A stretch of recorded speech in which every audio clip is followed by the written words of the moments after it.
তেল দিয়ে দিয়েছি। আমি আজকে শাক রান্না করব। তেলটা গরম হয়ে গেলে আমি বড়িটা ভেজে নেব। এই যে তেলটা গরম হয়ে গেছে, আমি এবার বড়িটা ভেজে নিচ্ছি।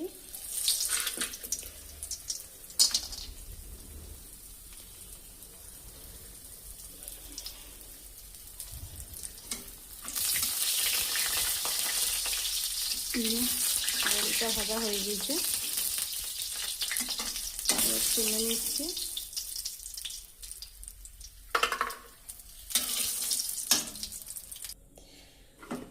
সব কিছু দিয়ে দিচ্ছি।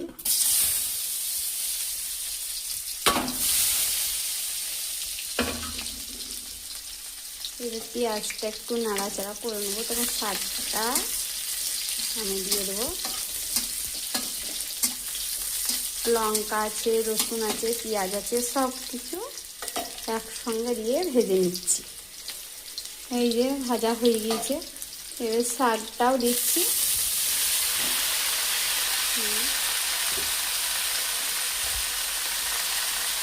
এই যে শাক,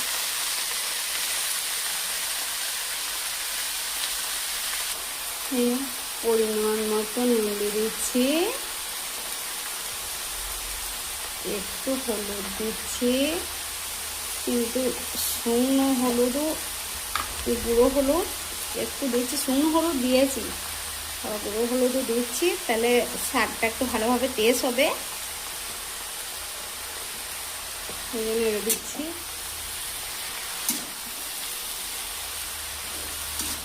শাকের পানি অনেকজনে গেলে ফেলে দেয়, কিন্তু আমি শাকের পানিটা ফেলবো না। শাকের পানিটা হচ্ছে ভিটামিন, এইটা খেলে সর্দি চলে যাবে এই শাকের পানি যদি খাওয়া হয়। আমি একটু শাকটার পানিটা গেলে রাখবো, এমনি খাবো। এই যে দেখতে পাচ্ছেন, এইটা হচ্ছে শাকের পানি। আমি শাকের এই পানিটা আমি তুলে নিচ্ছি, একটি পাত্রে রেখে দিচ্ছি।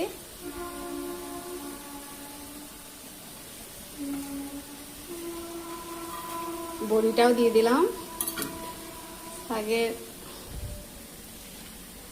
এই যে নিয়ে নিচ্ছি, এই তুলে নিচ্ছি।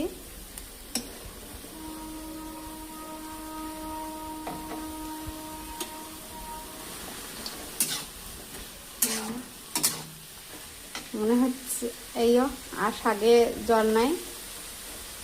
এবার শাকটা ভালো ভালোভাবে হয়ে গেলে আমি তুলে নেবো।